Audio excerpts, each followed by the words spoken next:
Welcome back to Karunya vlogs. ఏంటంటే thumbnail already చూసే ఉంటారు, బుట్ట హ్యాండ్స్కి వాటర్ యాడ్ చేయడం ఎలా అని చెప్పి.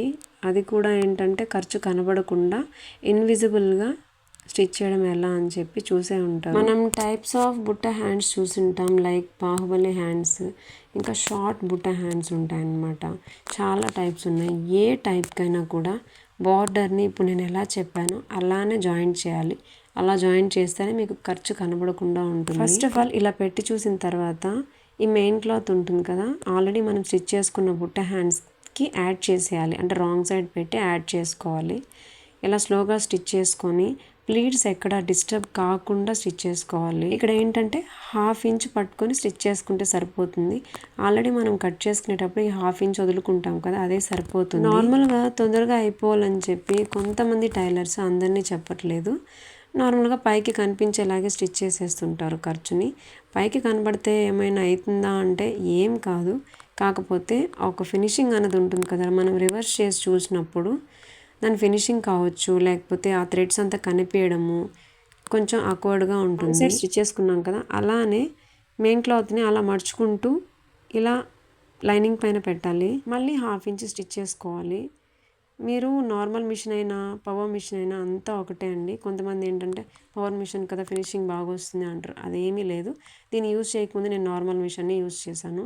2.5 years నార్మల్ మిషన్ ఉషాని యూజ్ చేశాను. ఇక్కడ మిషన్ కాదు ప్రాబ్లము, మనం స్టిచ్చింగ్ చేస్తాం కదా, పర్ఫెక్ట్గా మనం ఇంత అని చెప్పి ఖర్చు పెట్టుకోవాలి. ఒక దగ్గర ఎక్కువ, ఒక దగ్గర తక్కువగా స్టిచ్ చేసుకోకూడదు. అక్కడ కూడా ఎగుడు దిగుళ్ళై కనిపిస్తూ ఉంటుంది. స్టిచ్ చేసుకున్న తర్వాత ఇలా మనం తిప్పేసుకోవాలి, క్లాత్ని స్లోగా తిప్పుకోవాలి. ఎందుకంటే కొన్ని క్లాత్స్ స్టిఫ్గా ఉంటాయి, కొన్ని క్లాత్స్ ఏంటంటే ఇలా లాగుతూనే నూలు అంతా వచ్చేస్తూ ఉంటుంది. సో అందుకని కొంచెం స్లోగా తీసుకుంటే మంచిది. ఇక్కడ ఏంటంటే ఈ ప్లీట్స్ సైడ్ ఒక స్టిచ్ అయితే వేసుకోవాలి. ఎందుకంటే స్టిఫ్గా అణిగి ఉంటుంది బాగా. డబుల్ స్టిచ్ కూడా వేసుకోవచ్చు. కావాలి అంటే దీనిపైన మనం లేస్ కూడా యాడ్ చేసుకోవచ్చు.